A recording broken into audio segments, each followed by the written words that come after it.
Hola maestros, vamos a empezar con nuestras videocápsulas que independientemente del programa que ustedes tengan, nos va a servir para reforzar lo del programa. ¿Por qué? Porque en las clases virtuales es donde quiero tocar más el tema y bueno, estas videocápsulas que van a ser 4 en su totalidad nos ayudarán pues al mejor entendimiento de la materia y sobre todo complementación. Y ves que vamos a hablar ahora de la relación entre lengua y sociedad. ¿Por qué tenemos que hablar de esto? Porque como profesores de inglés creemos que no resulta necesario recurrir a la sociolingüística, que es una materia que van a llevar ustedes aparte, para ver una relación tan evidente como la que existe entre lengua y sociedad. Pero también, como profesores de inglés, como teachers, debemos de darnos cuenta, de caer en cuenta de que esto tiene múltiples implicaciones, o mejor dicho, sus raíces comunes, ¿verdad? ¿Qué significa esto?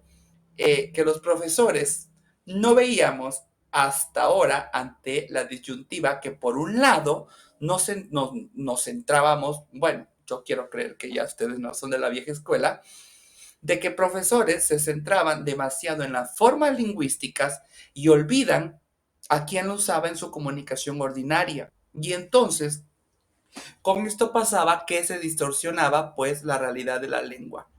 Y entonces nuestros profesores, quizás algunos todavía, caían en una enseñanza superficial y la verdad poco útil. Hoy, maestros, claro que estamos obligados a encontrar una tercera vía porque sabemos que no es posible enseñar una lengua si no encontramos los aspectos y factores sociales que la configuran y que además la determinan. Y debemos de tomar también en cuenta los aspectos de naturaleza individual, pero eso sería otro motivo de consideraciones y puntos de vista que tenemos que dejar para otra ocasión. En el siglo XIX, la enseñanza de las lenguas modernas, en la enseñanza no se planteaba la cuestión de relacionar el idioma con la sociedad, ya que el estudio de la lengua era meramente preparatorio para un posterior estudio de la literatura.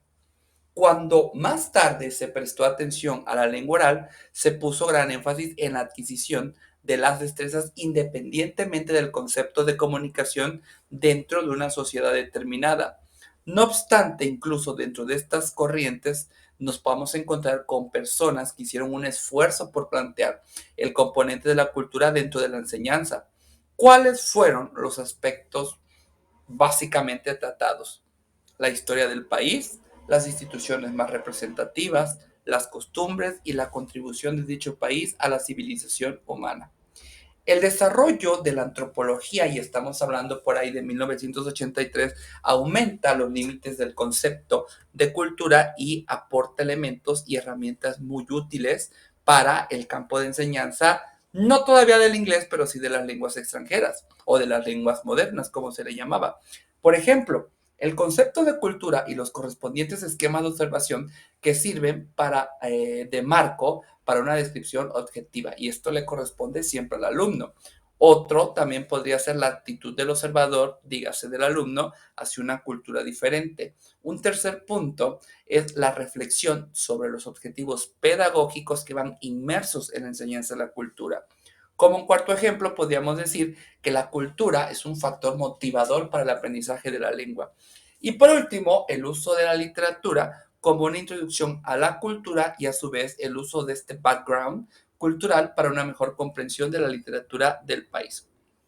Estos aspectos que les estoy reseñando, unidos a los objetivos generales de la enseñanza del inglés, preconizan una formación total del individuo y van a ser los que han de determinar nuestro desarrollo del estudio de la cultura de países donde se habla la lengua extranjera que tratamos. Obviamente aquí tendríamos que enfocarnos en países anglosajones por nuestro idioma que es el inglés, ¿verdad? Que es el que la cuestión en materia. Pero el tratamiento que hasta fechas recientes se ha dado a la cultura en los programas de enseñanza del inglés se ha concentrado tradicionalmente, como ya les había dicho, en aspectos no lingüísticos de la sociedad que habla dicha lengua. No obstante, ya los profesores de ahora hemos de tener que admitir la evidente interacción que se da entre la lengua y la cultura. El problema ahora es adoptar un nuevo enfoque que nos permita llevar a la práctica estas ideas que se presentan como obvias.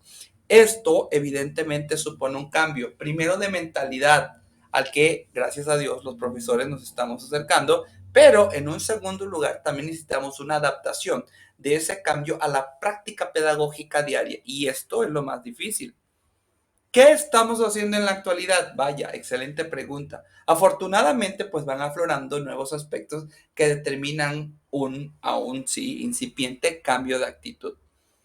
¿Qué tenemos ahora? Bueno, ahora tenemos o cada día podemos admitir más dentro de la enseñanza de una lengua extranjera el poner en contacto a nuestros alumnos con una gama de dialectos y variedades de lengua que era impensable hace algunos años. Cuando se insistía, sí, tenemos que aceptarlo, en la enseñanza del inglés de Oxford, que yo sigo con algunas cuestiones, no de Oxford, pero sí del inglés británico, que aún me parecen interesantes de enseñar. Cada quien con su manera, maestros. Yo respeto mucho esa parte. Lo otro es que se procura que el alumno vaya siendo progresivamente más consciente de las variaciones que se dan en el uso de la lengua y que vienen determinadas por los roles de relación, situaciones, temas y modos de comunicación. Las diferencias que se apuntan en estas dos cuestiones que les acabo de dar. Perdón, se me estaba acabando la batería, pero ya está cargada.